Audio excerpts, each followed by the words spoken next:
नमस्कार साथियों, स्वागत है आप सभी का अंकित इंस्पायर्स इंडिया पर। मैं हूं अंकित अवस्थी।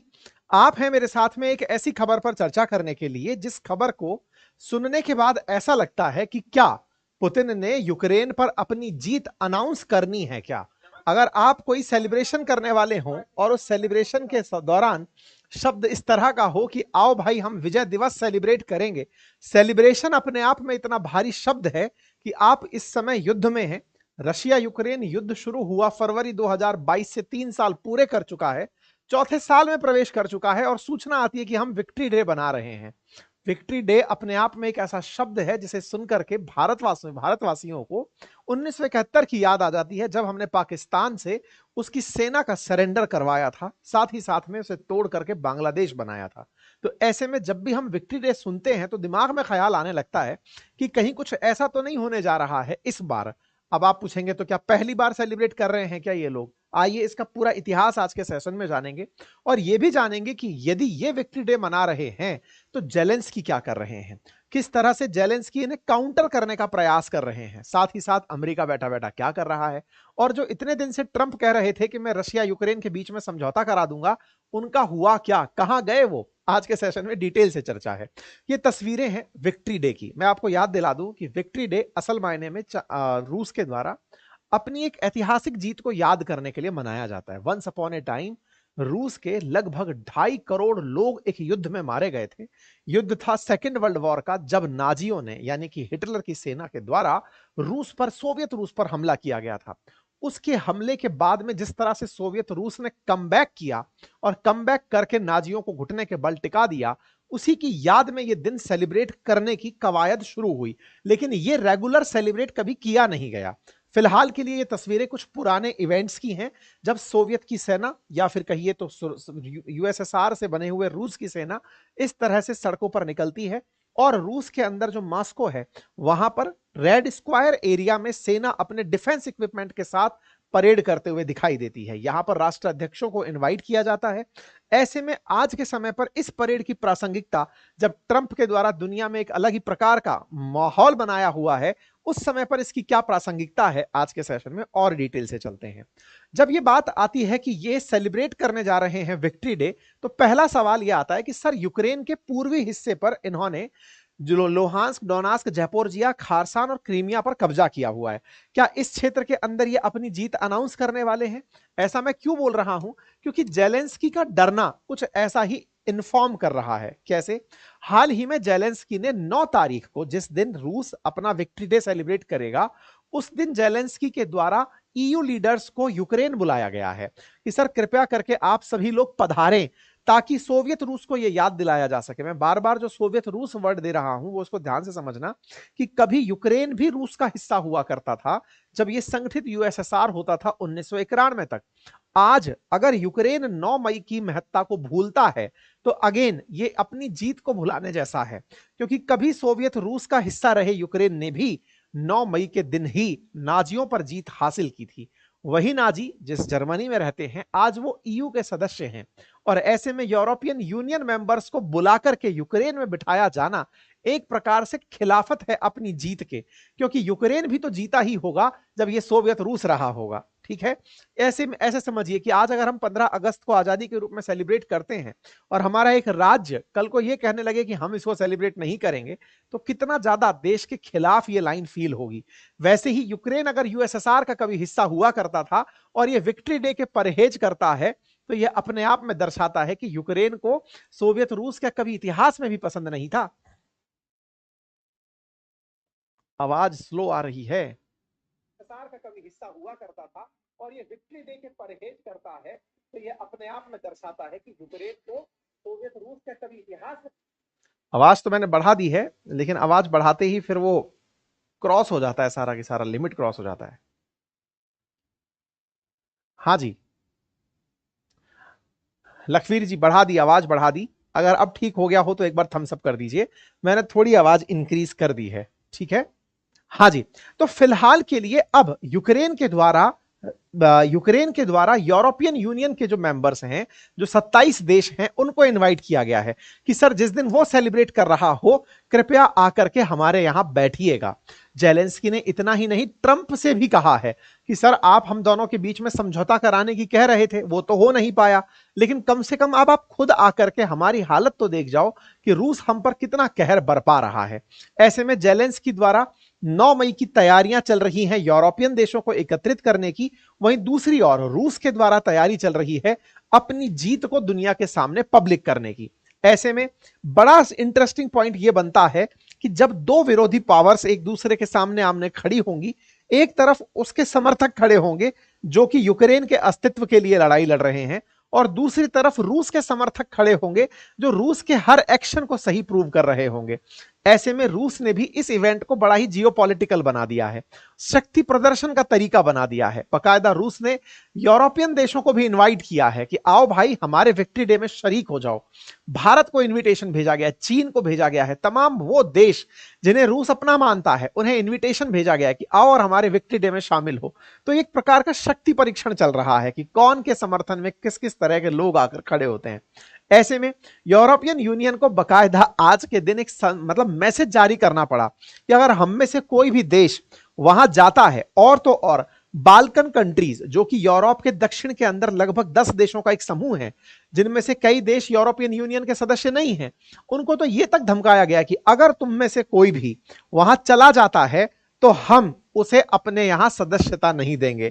मतलब मेंबरशिप लेने के लिए भी तुम्हें उनके खिलाफ ही रहना पड़ेगा, उस मीटिंग में नहीं जाना पड़ेगा। न्यूज है सर्बियन प्रेसिडेंट अलेक्जेंडर जो व्यूसिक्स हैं उनसे कहा गया है कि आप पब्लिकली जो अपना इंटेंशन शो किए हो कि हम मास्को जाएंगे, आपको नहीं जाना चाहिए। यह धमकाया गया है सर्बिया के प्रेसिडेंट को। ऐसे ही जो स्लोवाक की प्राइम मिनिस्टर हैं उनसे भी कहा गया है, जो ऑलरेडी ईयू की मेंबर हैं उनसे कहा गया है कि आपको भी नहीं जाना है। ये बाल्कन कंट्रीज हैं, हंगरी, रोमानिया, मालदोवा, जिसके अंदर Albania, Bosnia, Herzegovina, Bulgaria, Croatia, Kosovo, Montenegro, North Macedonia, Romania, Serbia and Slovenia, इन सब से कहा गया है कि आप में से कोई भी चले मत जाना अगर भविष्य में कभी आपको हमारी लीग में शामिल होना है।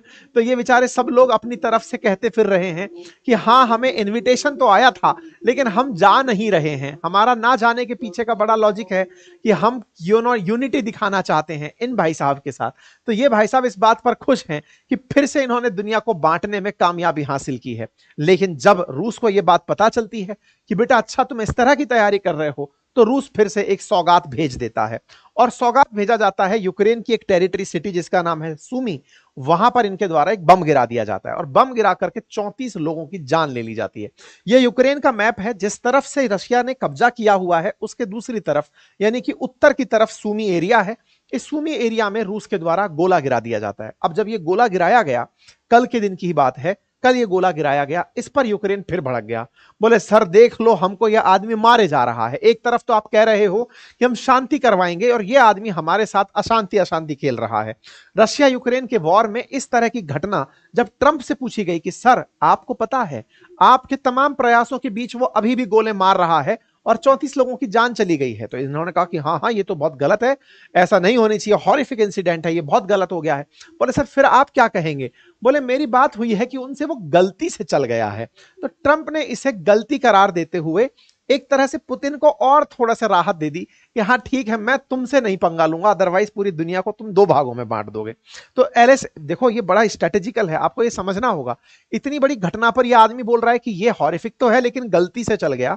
इसके पीछे का मकसद समझो। इस टैरिफ युद्ध को लड़ने में पुतिन को जिस तरह से ट्रंप ने शांत करके रखा है, आप इसे इंटरेस्टिंगली देखिए। आज रूस इस टैरिफ वॉर में कहीं खड़ा नहीं है क्योंकि ट्रंप ने बड़ा स्ट्रेटेजिकली पुतिन को साइड में करके रखा है कि देखो मैं तुम्हारे किसी भी डीड के ऊपर कोई प्रतिक्रिया नहीं दूंगा, तुम बस शांत बने रहना, मुझे जिनसे संघर्ष करना है करने देना। आज ट्रंप पूरी दुनिया पर एक साथ टैरिफ का युद्ध खेल रहे हैं। सब देश अपनी तरह से शर्तें मनवाने के लिए लगे हैं कि सर मान जाइए। रूस इस समय न्यूट्रल बैठा है, अदरवाइज अगर यह स्थिति ना हुई होती तो रूस निश्चित ही इन सब देशों को एक करने निकल पड़ता, बाकायदा चाइना के साथ खड़ा होता, ब्रिक्स देशों का एक संगठन बनाने का प्रयास करता कि चलो डी डॉलराइजेशन करते हैं, कुछ तो होता। लेकिन रूस को शांत करा दिया गया। कि तुझे जो करना है करता रहे, हम कुछ नहीं बोलेंगे, बाकी टैरिफ के नाम पर मेरा पर्चा चलने दे। तो इन्होंने जो ये काम किया, जिसको जेलेंस्की कह रहे हैं कि सर आओ जरा देख तो जाओ हमें कितना बुरी तरह से फोड़ा है इन लोगों ने, ट्रंप लेकिन जैसा हमेशा इनको चुप कराते आए हैं, हाल ही के भी डीड से उनका यही लग रहा है। फिलहाल के लिए रूस के द्वारा विक्ट्री डे सेलिब्रेशन तो होगा, लेकिन इसका इतिहास भी थोड़ा सा जान ही लीजिए। असल मायने में बात 1945 की है, जिस समय नाजियों के द्वारा सोवियत रूस पर चढ़ाई कर दी गई थी। लगभग 2.5 करोड़ के आसपास रूसी नागरिक मारे गए थे। ऐसे में सोवियत रूस के अंदर जो हानि हुई, इसका बदला लेने के लिए लोगों के अंदर एक राष्ट्रवाद की भावना को उस समय के लोगों के द्वारा पैदा किया गया कि नहीं जाओ और हमें नाजियों को हराना है, जर्मन्स को हराना है। ऐसे में रूस के राष्ट्रपति रूस के राष्ट्रपति जो हैं वो इटर्नल फ्लेम ऑफ मेमोरियल पर जाकर के फूल चढ़ाते हैं उन शहीद सैनिकों के प्रति, और साथ ही साथ अपनी दृढ़ता ये व्यक्त करते हैं कि कैसे हमने हिटलर को हराया था। ये 1945 का वो दृश्य है जिस समय पर असल मायने में 7 मई की रात के आसपास का समय था, जब नाजी हार गए थे, हिटलर हार गया था, या फिर ये कहिए कि उन्होंने अपनी तरफ से सरेंडर मार दिया था। उसके बाद में 8 तारीख के दिन यूरोप के बहुत से देशों ने विक्ट्री डे सेलिब्रेट किया, लेकिन जिस समय 8 तारीख को रात लगभग 11:15 के आसपास यूरोप के देशों ने विक्ट्री डे सेलिब्रेशन का अनाउंसमेंट किया, उस समय रूस के अंदर सुबह 9 तारीख का सुबह हो चुका था। ऐसे में रूस इसको 9 तारीख को सेलिब्रेट करता है। तो विक्ट्री डे एक ऐसा फंक्शन है जो यूरोप के कई देशों में सेलिब्रेट होता है 8 और 9 तारीख के दिन, रूस इसे 9 तारीख को मनाता है। ये 1945 का दृश्य है, जिस समय सोवियत रूस की सेनाएं, जब ये पूरे देश एक हुआ करते थे, जब यूक्रेन भी रशिया का हिस्सा हुआ करता था, उस समय पर कुछ इस तरह से इसे सेलिब्रेट किया गया था। ये 1945 की वो तस्वीरें हैं जिस समय रशिया की सेना या सोवियत रूस की सेनाओं ने इस दिन को सेलिब्रेट किया था। उसके बाद से ये कभी कभार सेलिब्रेट होता रहा। 1995 में जाकर के एक राष्ट्रपति हुए बोरिस येल्त्सिन, उन्होंने अपने द्वारा इसे 50वीं वर्षगांठ के रूप में सेलिब्रेट किया। उसके बाद भी ये फ्रीक्वेंसी से नहीं मना, लेकिन 2008 में जब पुतिन आए, तब उन्होंने इसे अपने वेपन शोकेस करने का एक तरीका बनाया कि क्यों ना हम अपने बने हुए हथियारों को दुनिया को दिखाएं। हम S-400 जैसी मिसाइल सिस्टम रखते तो हैं, लेकिन इस पूरे मिसाइल सिस्टम को सबको दिखाएं कि देखो हमारे पास क्या क्या है। तो ऐसे में जब से पुतिन आए, वो इसे रेगुलर समय पर बनाने लगे। 9 तारीख के दिन इसका सेलिब्रेशन करने लगे और अपने मित्र राष्ट्र को इनवाइट करना शुरू करने लगे कि आओ, बकायदा डिस्प्ले देखो, जस्ट लाइक इंडिया। जैसे हम इंडिपेंडेंस डे और रिपब्लिक डे के समय पर परेड जो रखते हैं, उसमें जहां जहां पर हम अपने डिस्प्लेज लगाते हैं, दुनिया को बुलाकर दिखाते हैं, ऐसा पुतिन भी करना शुरू किया। और इसी काम में इन्होंने अपने मित्रों को बुलाना शुरू किया। भारत को भी इसका इन्विटेशन दिया गया है। ये आप देख सकते हैं, भारत की तरफ से स्पोक पर्सन का बयान है, जिसमें वो कह रहे हैं कि हाँ, हमें भी इन्वाइट आया है, हमें भी बुलाया गया है, हम लोग भी वहां जाएंगे, अपना प्रतिनिधि भेजेंगे। कहने का मतलब यह है कि प्रधानमंत्री का जाना संभवतया संभव नहीं होगा, क्योंकि पुतिन का आना, खुद का भारत आना टेंटेटिव है।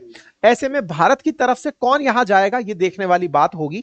फिलहाल के लिए एक लिस्ट बाहर निकल कर आई है, जिससे पता चलता है कि पुतिन ने भर भर के लोग बुलाए हैं, जिसमें से स्लोवेकिया के प्रधानमंत्री को बुलाया गया है, साथ ही साथ में सर्बिया के प्रेसिडेंट को बुलाया गया है, ब्राजील के प्रेसिडेंट को बुलाया गया है, कजाकिस्तान, साथ ही साथ में पैलेस्टाइन, चाइना के प्रेसिडेंट को इनवाइट किया गया है, भारत के प्रधानमंत्री को इनवाइट किया गया है, बेलारूस के लुकाशेंको को, अर्मेनिया, ताजिकिस्तान, क्यूबा, इन सब देशों के राष्ट्राध्यक्षों को इन्होंने अपने यहां बुलाया है।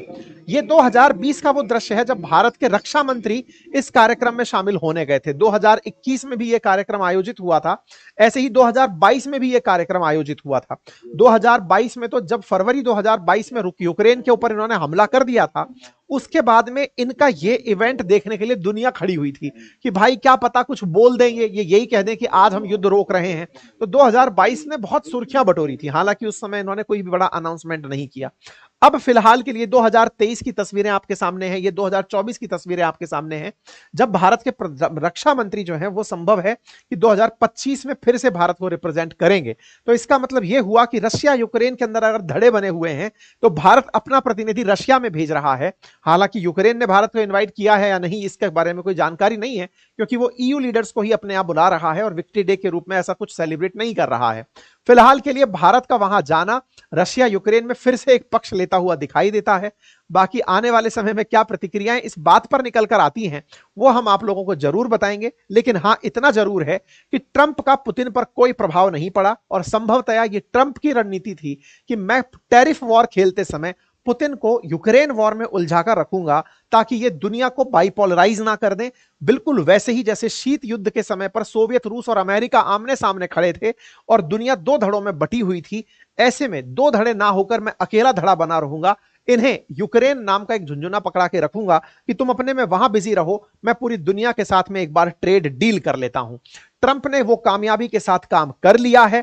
फिलहाल के लिए अमेरिका की तरफ से अपना एक प्रतिनिधि ट्रंप पुतिन से मिलने भेजा गया है। यहां पर आप देख सकते हैं प्रेसिडेंट ऑफ रशिया से यूएस का एक स्पेशल एनवॉय आकर मिल रहा है, उसकी ये तस्वीरें हैं। ये बहुत ही रेयर तस्वीरें हैं। जनरली ऐसा हुआ है कि पुतिन के साथ मिलने वाले लोगों में अमेरिका तो बिल्कुल नहीं रहा, क्योंकि उन्होंने अपनी तरफ से एक डिस्टेंस मेंटेन की है। अब इस तरह का एक प्रतिनिधि भेजा जाना ये फिर से दर्शाता है कि बैकडोर में ट्रंप इनको किसी ना किसी तरीके से मनाने की कोशिश में लगे हैं, लेकिन पुतिन अपनी जगह पर डटे हैं। आप लोग इस विषय पर क्या सोचते हैं, अपनी राय जरूर रखें। फिलहाल के लिए इतना ही। बाकी अपनी पाठशाला एप्लीकेशन पर हमारे कोर्सेज उपलब्ध हैं जीएस फाउंडेशन के, बातें बाजार की पर कोर्सेज उपलब्ध हैं म्यूचुअल फंड्स और स्टॉक मार्केट के, आप उन्हें ज्वाइन कर सकते हैं। Thank you so much.